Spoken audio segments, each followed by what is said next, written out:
Welcome to yet another episode of the World Ayurveda Podcast, where we are bringing fascinating conversations from the world of Ayurveda, speaking to doctors, researchers, entrepreneurs, and other stakeholders from the world of Ayurveda, no matter which part of the globe they reside in. My name is Ritika Patni, and I am the founder of the ArtH in Singapore.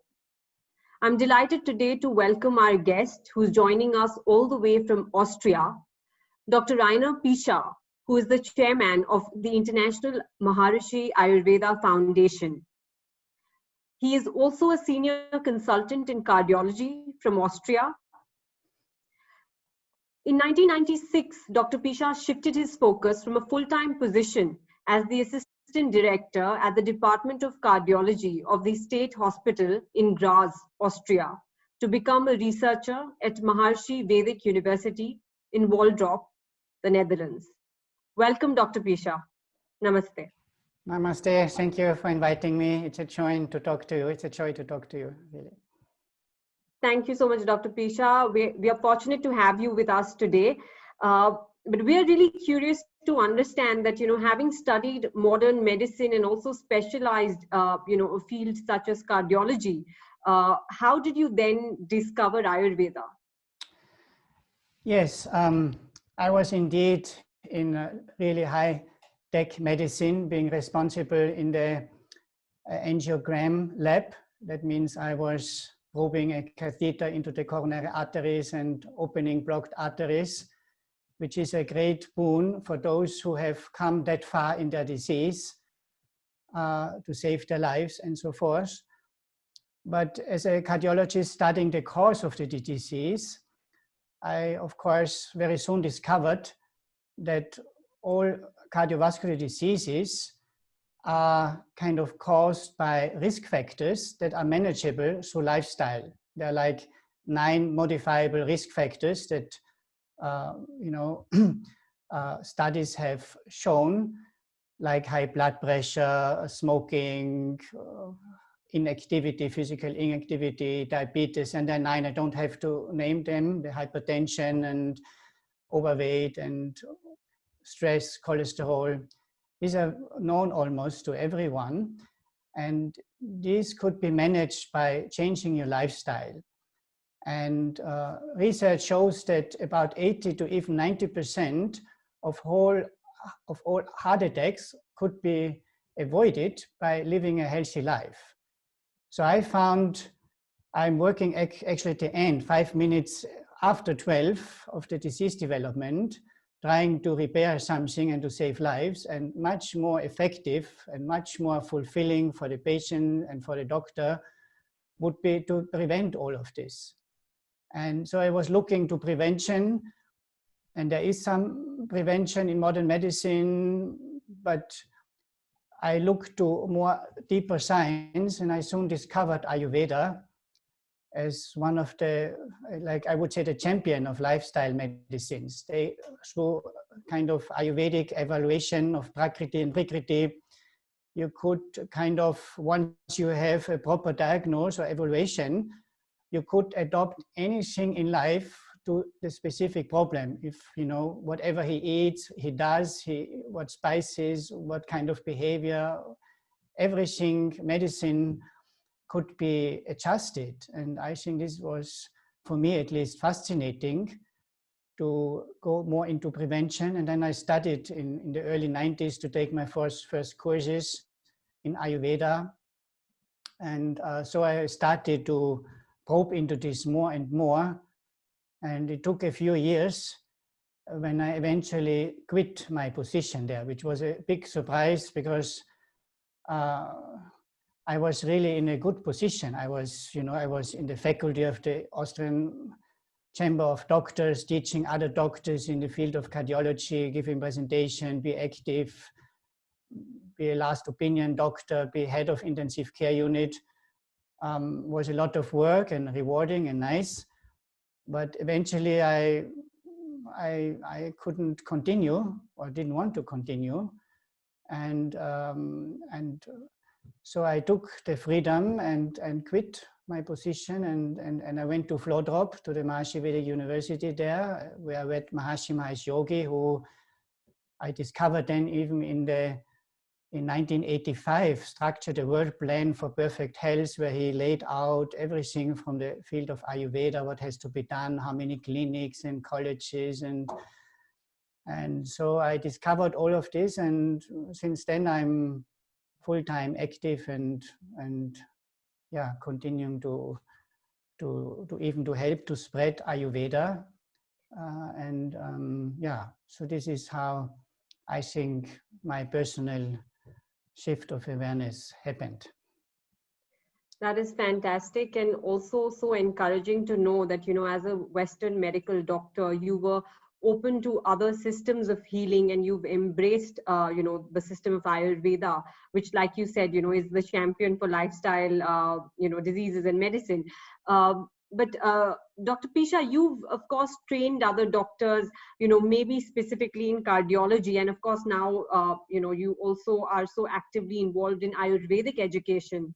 But how would you really describe Ayurveda to medical doctors who have never heard about this, you know, really ancient 5,000-year-old science?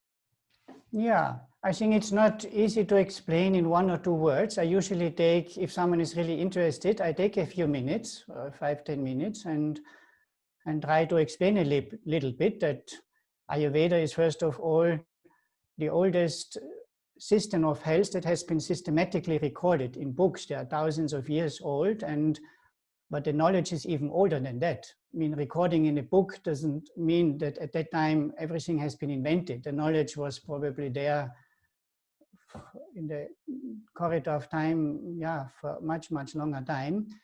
So it's something that we modern scientists understand as evolution. In evolution, anything that harms a being would not prevail. And if a knowledge has persisted over thousands of years, from generation to generation, this is by itself a value, because scientists always ask the first thing, how much evidence can you have? How much evidence is there? And of course, there's evidence. There's now studies on herbs and so many things, but in comparison to the mega studies with 100,000 of multi-center studies, there is some way to go for Ayurveda, but it has this kind of time-tested value, which is a value one has to recognize. And it's a science of life. It's not just giving herbs like in modern medicine. You have acidity in your stomach, you give something that according to Ayurveda herbs in the book says this is reducing acidity. It doesn't work like that. It's much more on a deeper level, that you kind of evaluate the physiology and adjust everything in life, what he's doing. That is something in modern medicine no one has even thought about, that it's possible. And yeah, usually I explain that it translates like Vedic knowledge, and it means the knowledge of Ayu, the life, science of life, which tells a lot, that it's not just science of herbs or pharmacopoeia or any little thing. It's yeah, and it's a prevention-oriented approach, but not only. You can cure, but especially in comparison to modern medicine, the prevention aspect is kind of eye-opening, and in cure is also fascinating to work with less side effects, and you have sometimes side benefits instead of negative side effects. And usually people ask questions, how can one learn? And so one goes individually how to continue to explain, because once you start, you can talk for hours. It's then hard to stop anywhere. But it's a natural system of health that has prevailed over thousands of years. And yeah, that is quite impressive to see. And one can mention sometimes that even thousands of years ago, they seem to have opened the skull of the brain if there was a bleeding, and they have done eye surgery like so many thousands years ago, where in Europe they didn't know what to do. They have bloodletting, and I think there was nothing else than putting someone in bed and fasting. There was no idea about medicine. So this is quite fascinating to see how advanced India was at that time, how developed the culture, and these are some aspects that I would mention as an introduction. Yeah. So that's, I think that's a beautiful description. And I think what really struck me in, everything you said is that, Ayurveda, instead of side effects, could actually have side benefits. And that is so true. I think anyone who's really had Ayurvedic treatment knows that not only are you able to treat and cure sometimes, the disease you're suffering from, but often you will see other benefits, to your, health and well-being that you notice, which you didn't even really go to cure, but you just see those side benefits, like you said. Yes, yes, exactly. And for example, in Ayurveda, let's say if someone has a joint problem, I give just an example, whatever, you evaluate there's some AMA situation, you start to treat the digestion, and the patient may ask, but I have a joint problem, I have bowel movement every day. I said, okay, it doesn't matter, we treat this. And then not only the joint will get better, the skin is more radiant, and the tiredness goes away. And there are many, many things. Even the target is not even the symptom of, you don't treat arthritis such as we know in modern medicine. You treat the underlying cause. It's often the digestion, not always, but could be some small mistake. If I've seen this throughout the last 20, 25 years, a little change in whatever you detect as a mistake could make a big difference. And that's really fascinating, yeah. Absolutely. Dr. Picha, you said, of course, when you discovered Ayurveda, and, you were quite fascinated to hear that Ayurveda had such advanced systems of healing incorporated within it, in India many, many years back. So what's your association been with India, and when did you actually first also come to India? Yeah, interesting. I first from Austria, when I quit my job at the state hospital in Graz, I went to Vlodrop, a very small town in the Netherlands, where Maharishi Mahesh Yogi was residing with many Vaidyas from India, Triguna, late Triguna, Devendra Triguna, and other great Vaidyas I met there. And there was a big kind of like 100 Indians there. So I went almost to India in this small kind of university. And so then I got first contact with Indian thinking and with Indian experts in not only Ayurveda, but also Gandhara Veda, Sthapatya Veda. And so there are so many Vedic disciplines that, actually Maharishi, who taught me Ayurveda first, told me that Ayurveda means everything that brings health to the person, and that includes all the Vedic disciplines. It's yoga, for example. It's unifying, and pranayama and asanas. They are all part of Ayurveda, kind of all the sister disciplines. We don't separate this. We call Mahasha Veda. There's everything that India brought out is actually Ayurveda, the full Veda used for the body. But of course, after 1 or 2 years, then there was a group of scientists, they should go to India, and then Maharishi invited me to join them. And I also started to join a research team together with Dr. Tony Nader. He looked into how the Veda is expressed in the human physiology. He looked into the vibrations and the structure of Vedic literature and how this reflects on the human physiology. And there was some discovery, a book published that time when I went to Vlodrop, so I studied this. And then I was part of a team that presented in India at different universities and publicly and press conferences. So I went all around India. I think in 2-3 weeks, we went to all major cities, starting from Delhi, like one big round around the clock. And so this was my first impression on the huge diversity in India, how it looks like, the climate, and fascinating knowledge, and all these traditional experts of Ayurveda. And they were very interested that someone from the West comes and speaks about Vedic literature and how this relates to human physiology. So this was my first take to India. And then I was a few times more visiting some places where Maharishi was residing in Allahabad and Brahmastan of India. But then we also were in Nepal and Sri Lanka, which also are Vedic countries that use Ayurveda a lot. But these were short visits, a few times. But I felt that I'm very closely connected to India because I was like 20 years in Flotrop and there were like 50 to 100 Indian experts and writers, and I had to, on daily basis, I was with the Dr. Raju. I remember he was there for a few years. I went to every consultation. He took the pulse. I learned the pulse reading because in Maharishi we take a lot of effort in proper learning how to read the pulse Nadi Vigyan. And so there were great experts like Triguna first and then Dr. Raju. And so I felt I was almost like in India, you know, this is this way of life. And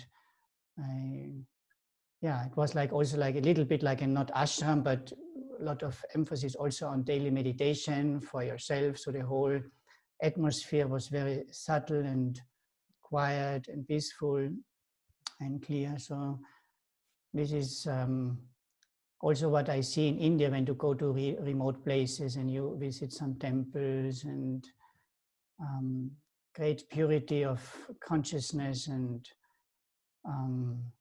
so for me, India is very fascinating. It is indeed very fascinating, Dr. Picha, and we will discuss more about that. But one question which I'm sure, you know, all our listeners would be keen to understand is, with your background in cardiology, do you think heart disease can be prevented using Ayurveda? And if so, then how? Can you share something based on, you know, your expertise?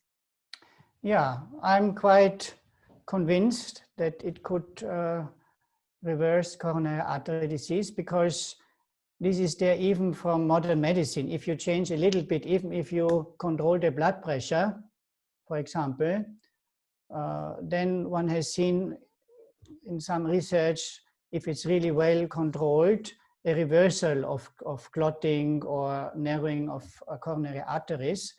So science knows the potential of reversing coronary artery disease is a possibility.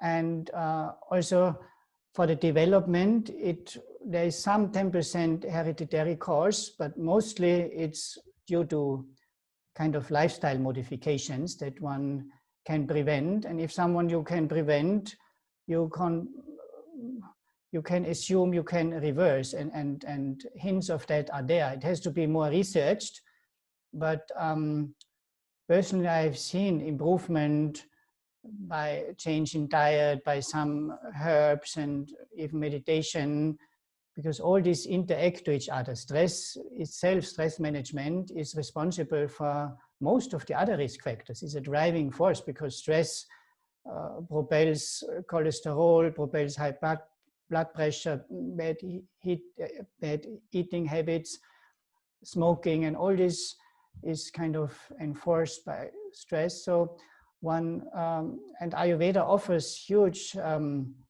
possibilities to help. You know, there's so many curcuma and ginger and there's science behind this, why it lowers cholesterol and how it works, you know, in the hepatic kind of circulation. And so there is a huge variety of things one can do to help. And especially let's say in transcendental meditation, I'm working using that meditation, not excluding others, but there was research just a few years back with heart data where people had coronary artery disease, you know, 3-vessel disease, which is the worst. All the 3 main arteries of the heart are blocked or had bypass surgery. And they put one group of 100 people under optimum modern medicine treatment. They had, all this blood beta blocker, diet change, and physical activity, everything best. And the other group, the same. But they were in addition doing meditation twice a day, transcendental meditation.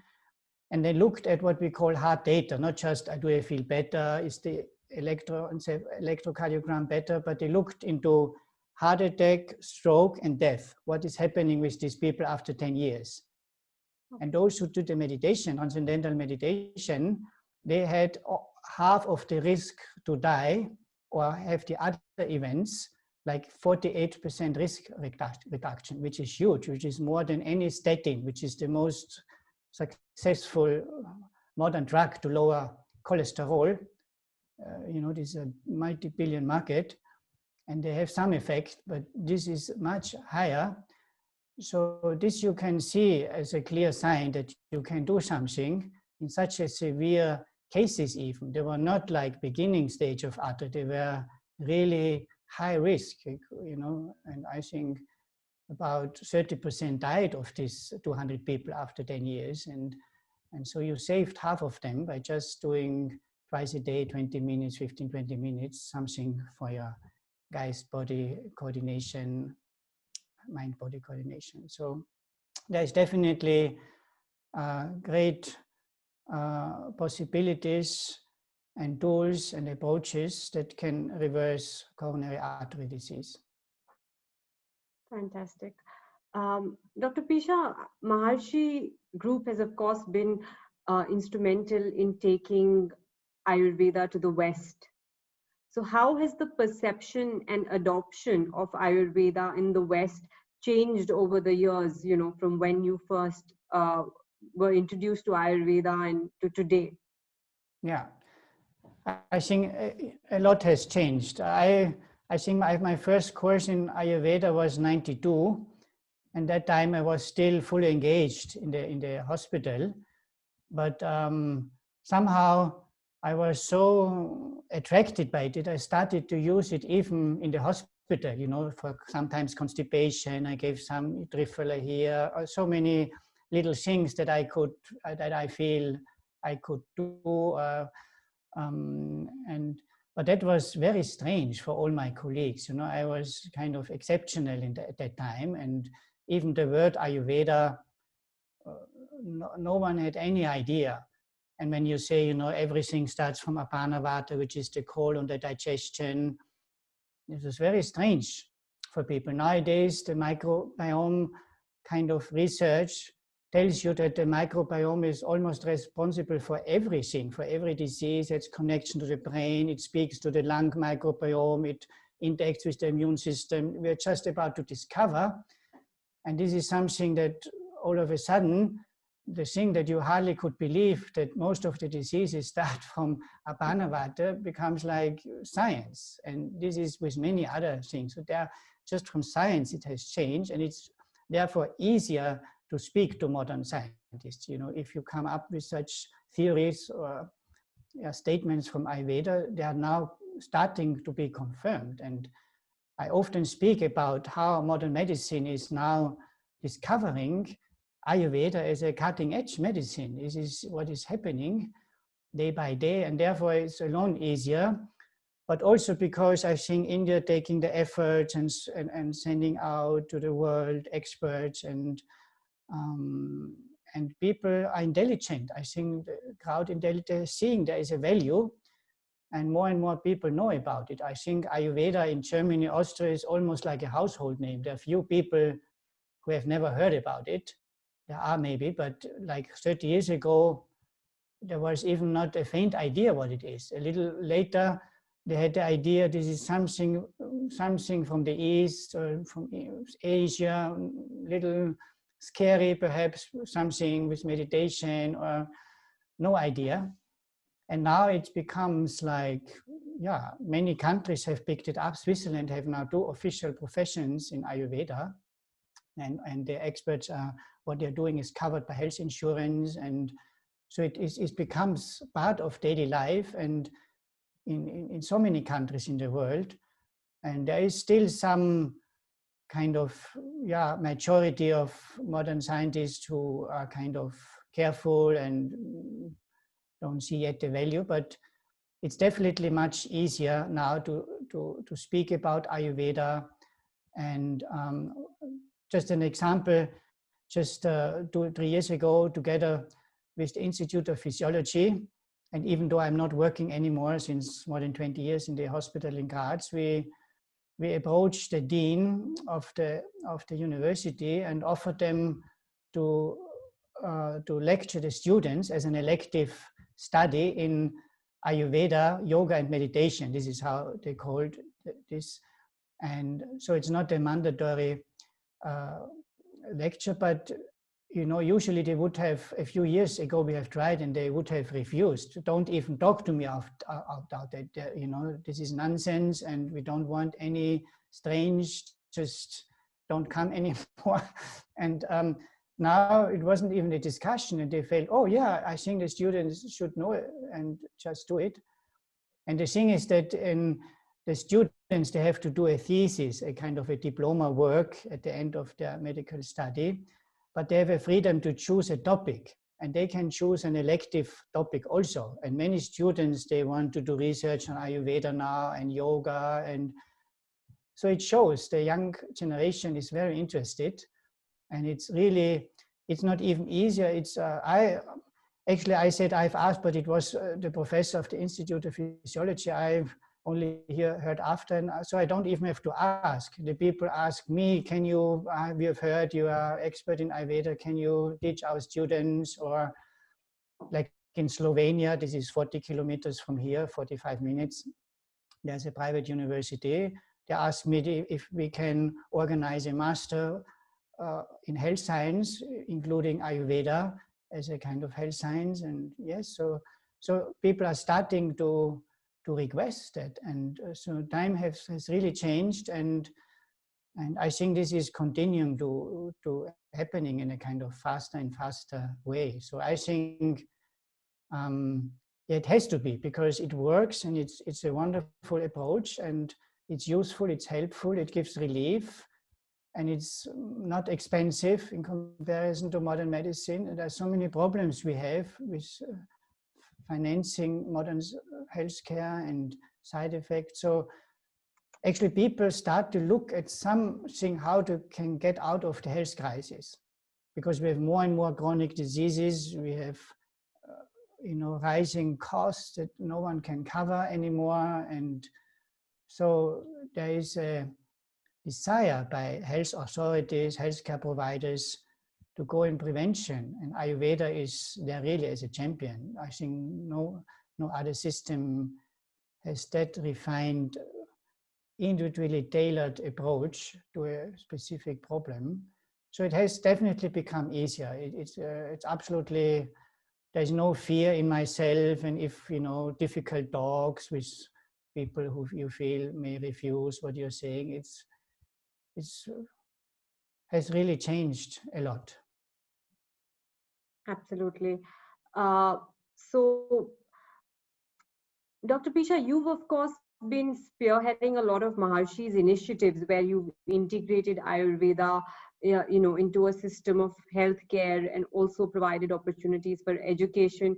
Can you share with us a little bit more about what opportunities have been created and initiatives have been undertaken within the Maharishi framework to realize this integrated model of healthcare?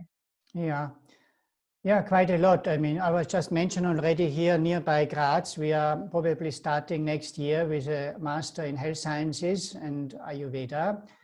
So this is, we teach in the Balkan area in English language.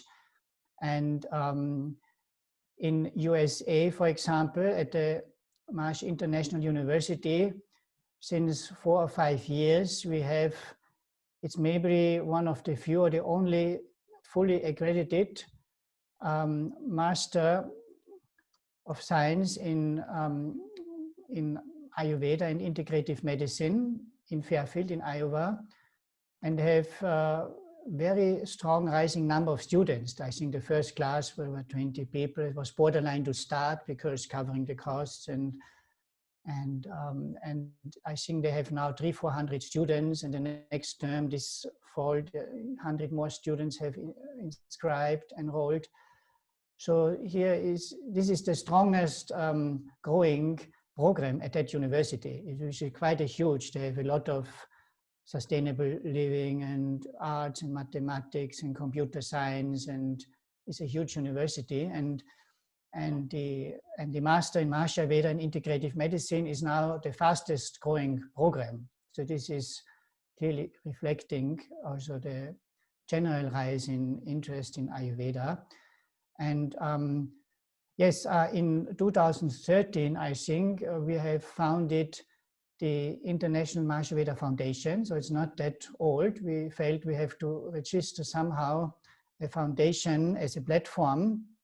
This serves trained health professionals that we have trained in Maharishi Ayurveda to be a member and support them with ongoing continuing education, with a newsletter. And we have a Vaidya from India employed who asks questions online. You can ask the Vaidya if you have a patient, feel it's complicated, you don't come along so well. So we have these kind of benefits to them. But one thing this foundation is doing is international Ayurveda congresses. And I think the first we did in the Netherlands, right there where the foundation has been founded in Roermond.